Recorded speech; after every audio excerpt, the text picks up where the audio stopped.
Everybody can hear me okay, though, it sounds like.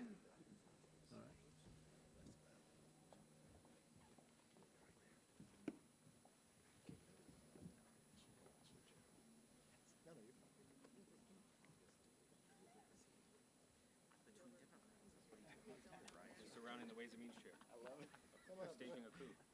That's perfect. They've extracted some of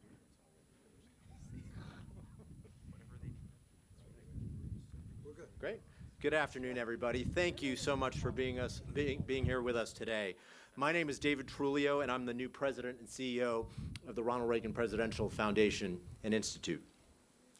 In 1991, when President Reagan stood very close to where we're standing right now to officially open the Reagan Presidential Library and Museum, he stated that his hope was for the Reagan Library to become, quote, a dynamic intellectual forum, unquote, not only for scholars to interpret the past, but also for policymakers to debate the future. Earlier today, we had the unique opportunity to host a bipartisan meeting between members of the United States House of Representatives, led by Speaker Kevin McCarthy, and Tsai Ing-wen, the president of Taiwan, and her delegation. Today's engagements are a wonderful example of how President Reagan's vision for this library is being fulfilled. Ronald Reagan believed passionately in freedom and democracy, not simply for Americans, but for all people around the globe. Before becoming president, he traveled to Taiwan on 2 occasions. And it was President Reagan's administration in 1982 that developed what became known as the 6 Assurances, a framework that to this day forms a key part of the foundation of how relations between the United States and Taiwan are conducted. We are deeply honored and grateful that Speaker McCarthy brought today's bipartisan meeting to the Reagan Library. The Speaker's district is not that far from us here in Simi Valley, and he has consistently taken the time to support what we do here, from participating in our Reagan National Defense Forum and also giving keynote remarks as part of our Center for Public Affairs programming. Of significant note, in 2021, Speaker McCarthy tweeted, and I quote, "Ronald Reagan is, in large part, the reason I am a Republican." So it is my privilege to invite to the microphone a long-standing friend of the Reagan Foundation, the Speaker of the United States House of Representatives, Kevin McCarthy.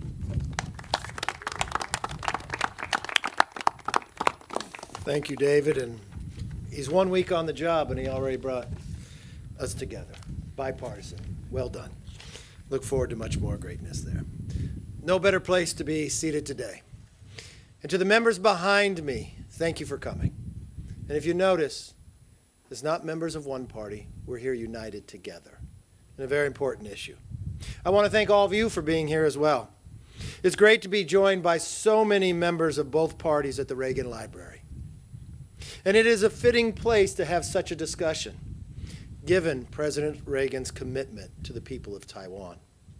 President Reagan's 6 Assurances serves as the backbone of our relationship with the people of Taiwan.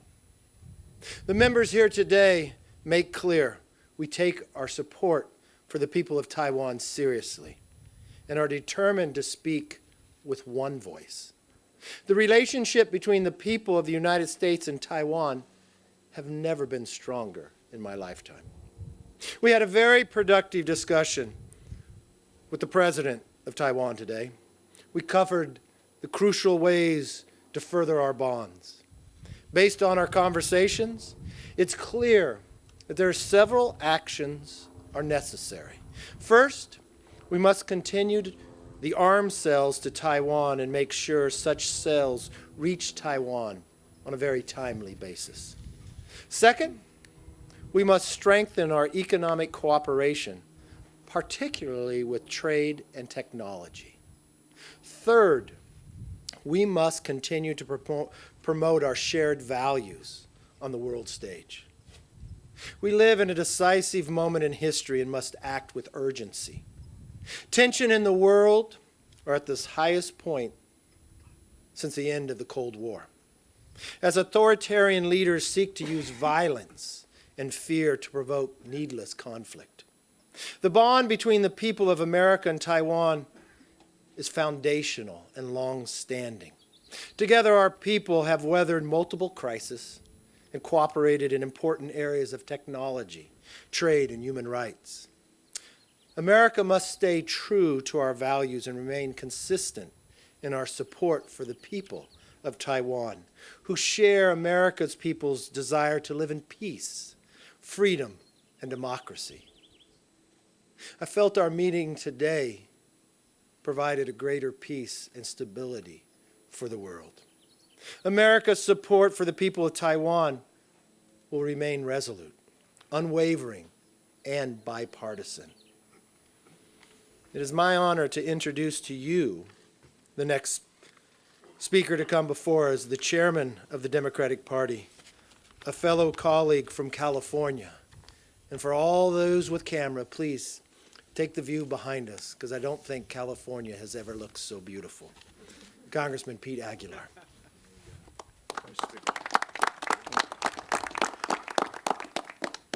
Thank you, Mr. Speaker.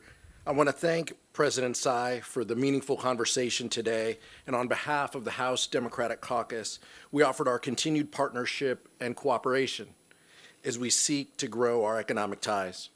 Speaker McCarthy, on behalf of this bipartisan delegation assembled behind us, I want to thank you for facilitating this meeting and for fostering this bipartisan engagement. In matters of foreign policy, as the Speaker mentioned, it's important for us to set aside partisanship and work together to promote our common interests and the interests of the free world. In the 40 years since the Taiwan Relations Act has passed, the partnership between the United States and Taiwan has been rooted in the pillars of security, shared economic interests, and democracy. I told President Tsai that the House Democrats will never abandon this relationship and will work hand in glove with the Biden administration to affirm our commitment, because we understand the unique role and vital role that Taiwan plays in the region. We welcome competition with the People's Republic of China, but do not seek conflict. The work we do in Congress will seek to promote the safety and security of the Indo-Pacific region while protecting American interests and the interests of our allies and partners. We look forward to this meeting and more meetings like this in the future, and the continued cooperation together.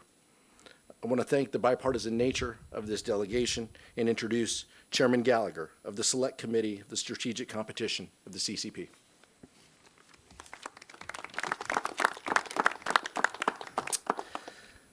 Thank the Speaker. I thank all of my colleagues for being here today. What a special experience. President Reagan once said, if some of you fear taking a stand because you're afraid of reprisals, recognize that you're just feeding the crocodile, hoping that he will eat you last. Watching some of the coverage leading up to President Tsai's visit, I've been thinking about Reagan's crocodile. Some who failed to learn from decades of CCP behavior have been wringing their hands, wondering if we're being too provocative. But I would submit to you that if the duly elected leader of one of our most important Democratic partners can't meet with American leaders on American soil, then we're merely feeding the crocodile that will eventually eat us. We must not be intimidated. And Speaker McCarthy and this bipartisan delegation are here today to send a simple message, and that's we are not afraid. We support our friends in Taiwan. We're going to keep saying that whenever we have the opportunity, and we're going to turn those words into action this Congress, bipartisan action, because Taiwan is a small but very bright candle burning at the edge of a vast authoritarian darkness. It's a testament to something President Reagan said in front of the Brandenburg Gate. He said, there stands before the entire world one great and inescapable conclusion. Freedom leads to prosperity. Freedom replaces the ancient hatreds among nations with comedy and peace. Freedom is the victor. And with that, I am proud to introduce my good friend and ranking member on the Select Committee on the CCP, Raja Krishnamurthy.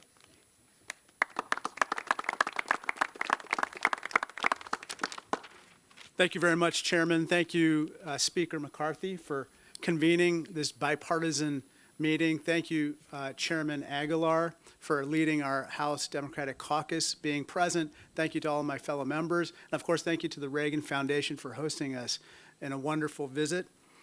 We had a wonderful set of meetings with President Tsai, and it reminded me of something that actually President Reagan said 40 years ago at the 40th founding of the United Nations. He asked the following question. He said, what kind of a people do we want to be 40 years from now? Well, today, we can agree with what he said should be the answer, which is that we want to be a free people, firm in the conviction that freedom is not the sole prerogative of a chosen few, but rather the entitlement of all of God's children. In that regard, Taiwan deserves to be free. Taiwan's people deserve freedom, and they have earned that right. The CCP has promised that if they reunify with Taiwan, they will provide a one China, two systems policy. In Hong Kong, we've seen such a policy in name being implemented. Unfortunately to us, and to many others, it looks like a one China, one system policy. And freedom, unfortunately, has not been compatible with that one system. And so that's why our bond with the Taiwanese people is unshakable. We will always support them in defending their freedom. And to our strategic competitors in the CCP, we say to them with one voice, we do not want war. We don't want a cold war. We don't want a hot war. We don't want any hostilities whatsoever.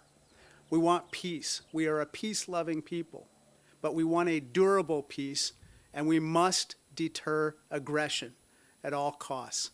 We must peacefully resolve all differences between and among us at the bargaining table. So with that said, I want to say thank you so much.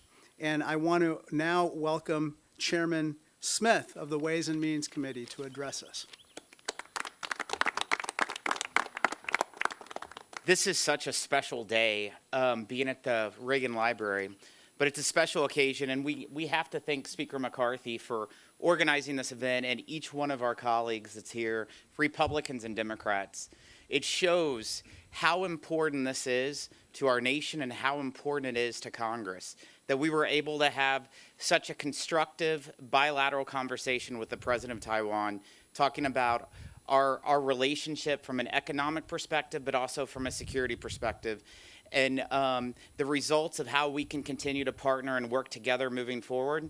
I think there's going to be a lot of benefits from this meeting. Happy to give all the tough questions to Speaker McCarthy. Before we begin questions, let me just say one thing. I want to thank all the members who came. They came from different parts of the country, from different parties, from different committees, with one goal. That's to bring peace throughout the world, but bring a greater foster of a relationship with the people of Taiwan. I respect the job that you're all going to do, but let me put one caveat for you. Today was a very important day on the subject we talked about. I know you'll try to ask me questions about a lot of other subjects. Leave that for another day. Today I'll only entertain questions about this meeting and with here. Yes? We'll give you microphones too, so you can be heard. Thank you so much. Andrea Mitchell from NBC News. And it's remarkable to see this bipartisan gathering. And I was at the Brandenburg Gate with President Reagan and covered that. So this is quite a moment. Let me ask you, do you worry, Mr. Speaker, that you will escalate tensions with Beijing? No, it is not our intention to escalate. We want to continue to build and foster democracy and freedom. And there should be no fear. I mean, the uniqueness here, what I would think around the world, not very often does the world see Republicans and Democrats standing together on one issue. You know, when I first became Speaker, I sat down with Leader Hakeem, and we talked about this issue.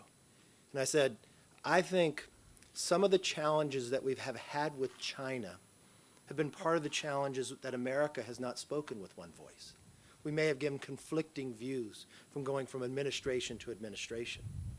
I think what would bring and foster a stronger relationship is that Congress speak with one voice. And you found earlier this year, when a balloon traveled across this country, 100% of Congress voted together on a resolution. And I think today you found that we sat down with the President, united, talking about how we foster peace further. And the number one thing I see of how you create peace is you communicate.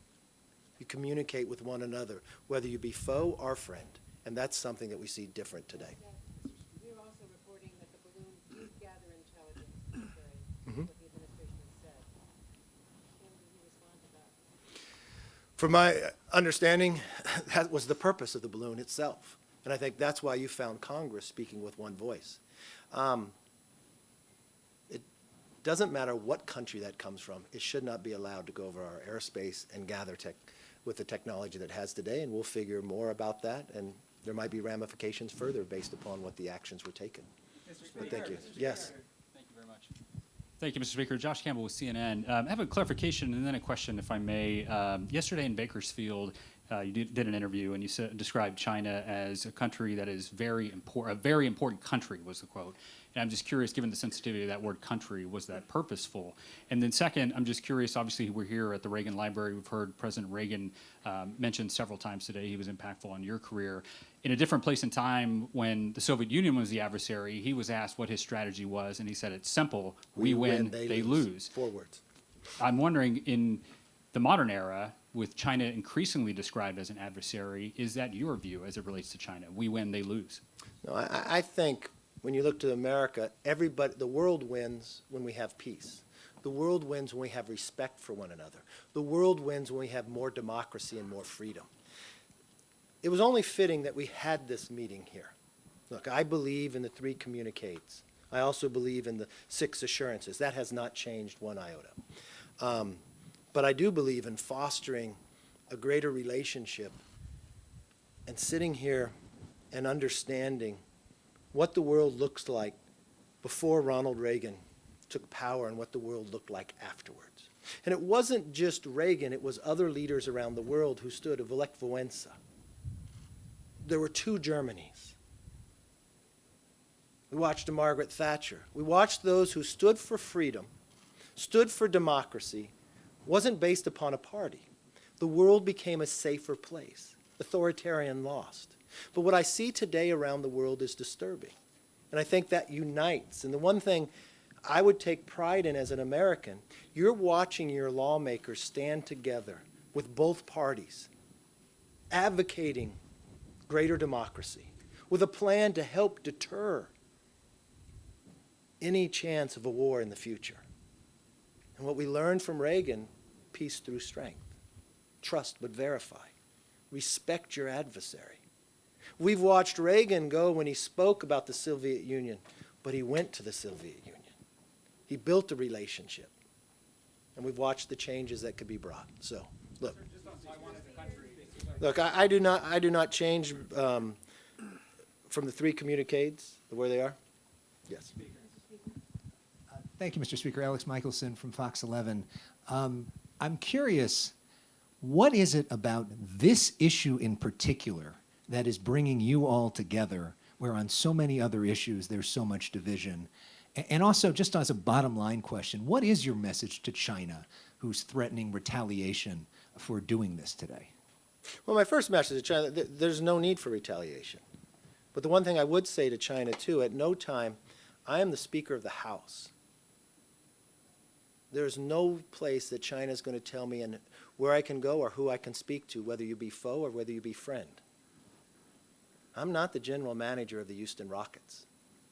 And the one thing I hope all countries see is that we're united in this same approach, together, on both sides. And we're going to speak with one voice when it comes to China or any others when we look at foreign policy. One of my goals as Speaker is to take away the things that become so partisan. Not everything has to be partisan. I respect people on the other side of the aisle that have a different philosophical belief, but when it comes to peace, freedom, and democracy, I think that unites us. When we watch what's happening in the world today, a movement and a gathering, it looks like a little of a new axis of power. I think back to what could have the lawmakers done then, that never took place in the 30s. So today we're looking at to make sure that we have peace going on decades in the future. I think it's fitting that you're here under Reagan's library.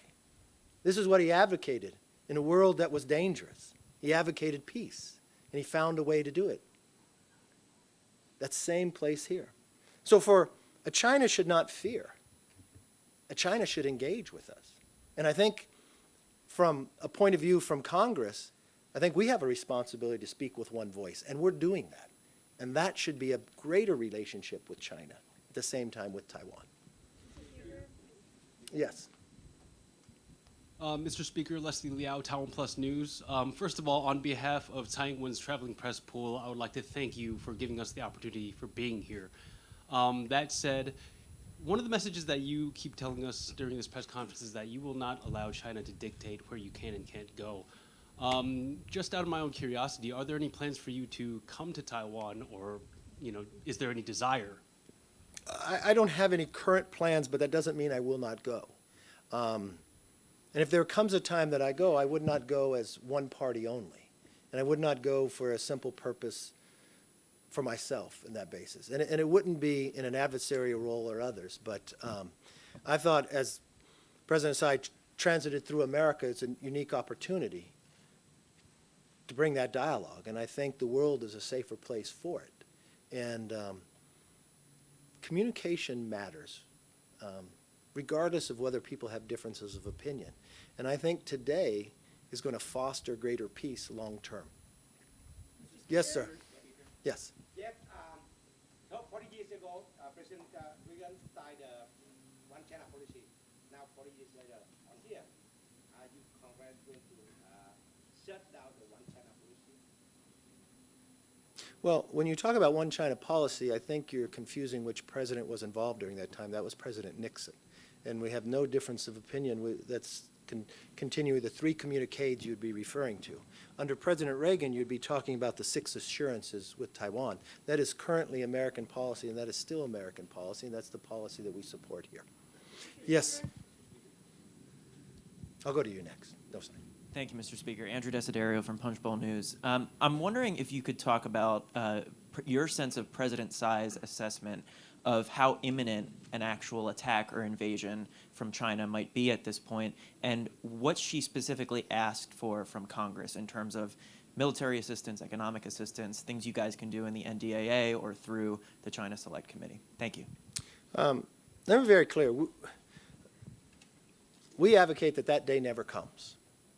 And if we've learned anything from Ukraine, there's actions that could have been taken 5 years ago, so Ukraine never had. Deterring that action to take place would have saved thousands of lives. I think today is a part of that. We've always had with the 6 assurances that we could supply weapons to Taiwan, that they could defend themselves, that war would not be created.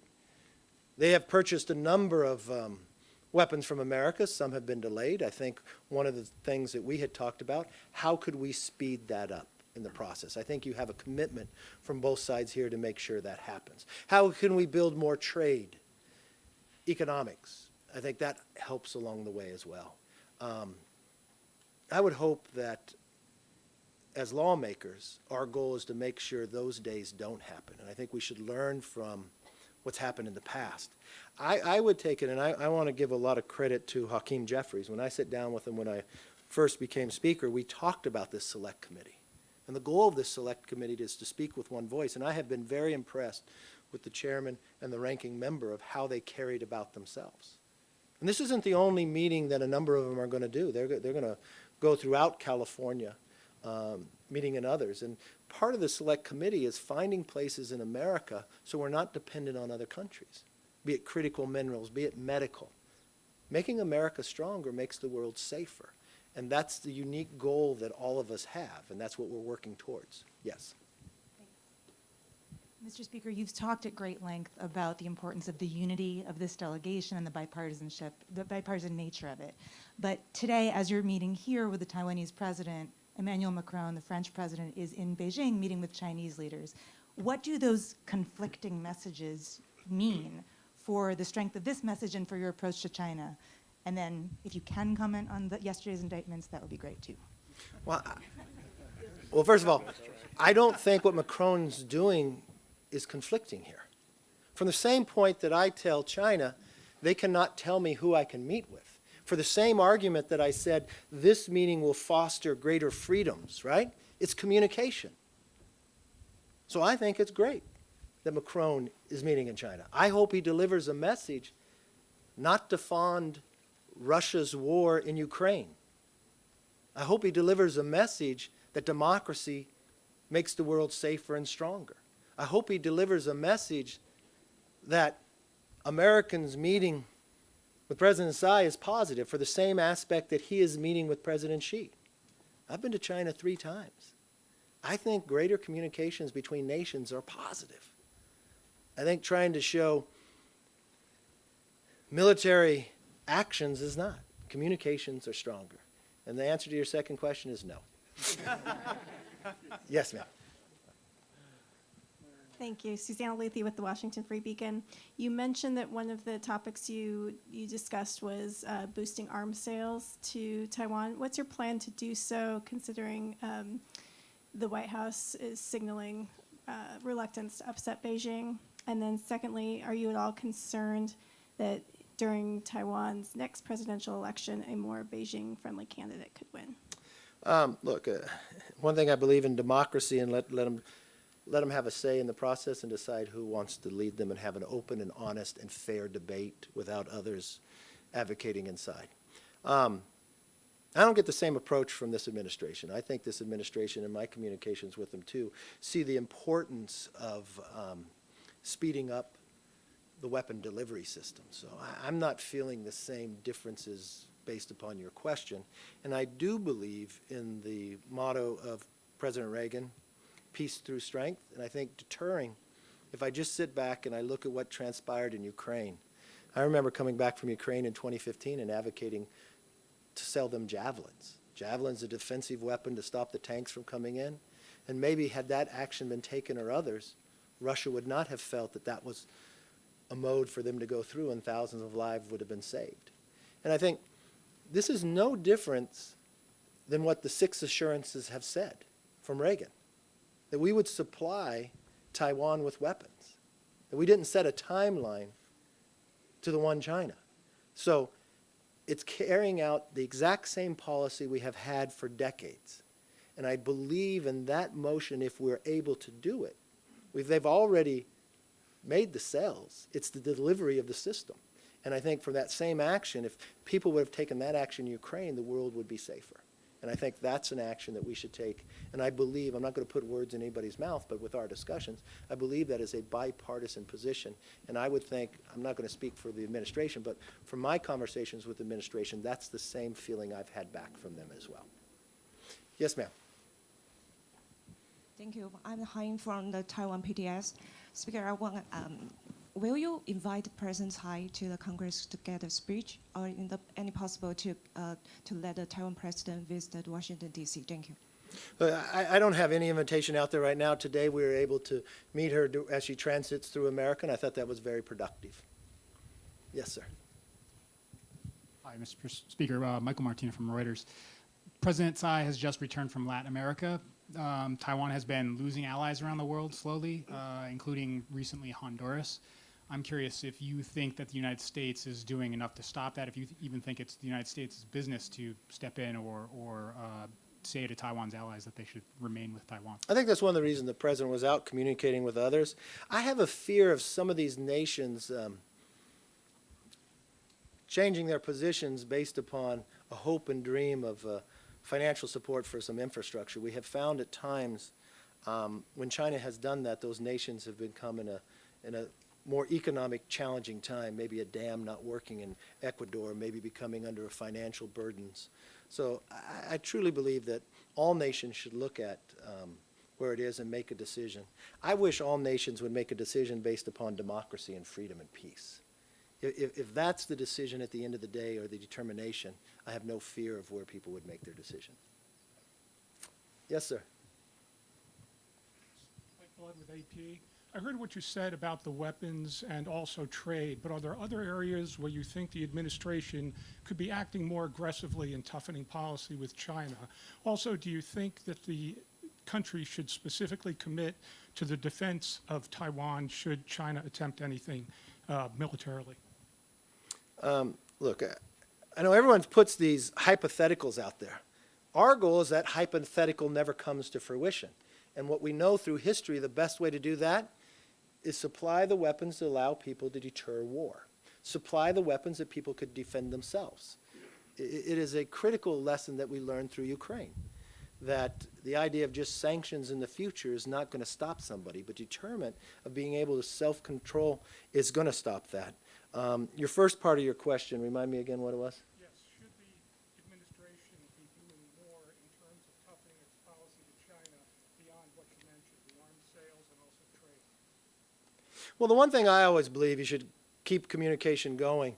I think from policymakers here, the more that we're able to speak with one voice, I think the greater understanding China would understand where we stand, but more importantly, it would help them to understand, don't send a balloon over our airspace. Don't use authoritarian bully tactics, is not going to go far. We want to have peace, we want to have economics with you, we want to be able to grow like we had for a number of years together, and we want to continue to foster that. We respect your position, we respect the nature of your country, but the same part is you've got to respect democracy, freedom, and peace. And the idea of America in the last number of years of flip-flopping through administrations, I think has sent the wrong message to China. I remember my first time traveling to China in 1995. I remember going to Tiananmen Square, and there was a sign there, and it had two numbers. The number of days and the number of minutes to Hong Kong came under control. I remember the promises made that China did to Hong Kong, that they could keep their own version of democracy and others, and for 50 years, and they reneged on that. And I think that harmed them around the world. And I think if they understood that, we watched them shut down newspapers and freedom of press that have been there for decades. And I think when the world stays silent on those issues, that's what fosters a problem that gets you to that hypothetical. When you speak with honesty and integrity and you come forth in one voice, and especially the responsibility America has, that makes the world safer. And that's why, if there was a place to meet, it was here today. This isn't a lesson, and I'm proud of the fact that you see Democrats and Republicans. Democrats didn't budge and say, oh, you're going to Ronald Reagan's Presidential Library, because it wasn't about Republicans. It was the foundation of the idea of America standing for freedom and peace and democracy. It was the idea of those policies that America took during the Cold War and others. That the world is safer based upon what America took those policies on now. And as we look to what the world looks like today, I think this is the right place, the right time, and the right members to be together. Yes, ma'am. I am Jiang Li from Taiwan's media. I want to ask a question is about some representative propose to build state-to-state relations between U.S. and Taiwan, or they say U.S. should normalize Taiwan-U.S. relations. What do you think about it? I don't see any change to our 3 communiques and our 6 assurance today, no. Yes, sir. Yeah. Okay.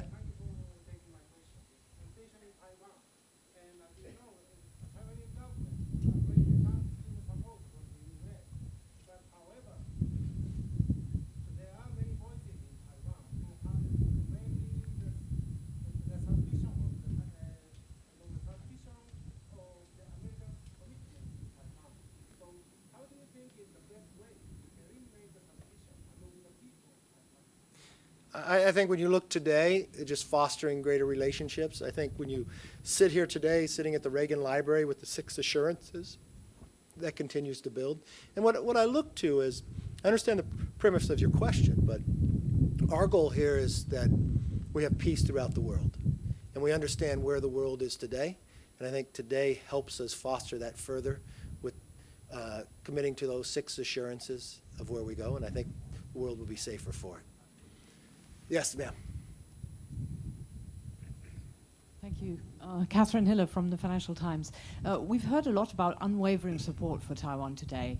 Now, if there were a Chinese attack, do you think the American people would be okay with America sending troops or really stepping in to defend Taiwan? Thank you. Look, that's a hypothetical question that we never want to get to. The reason why we're together here with both parties sitting down is because we never want to see that question really get asked. We never want to see that to come to fruition.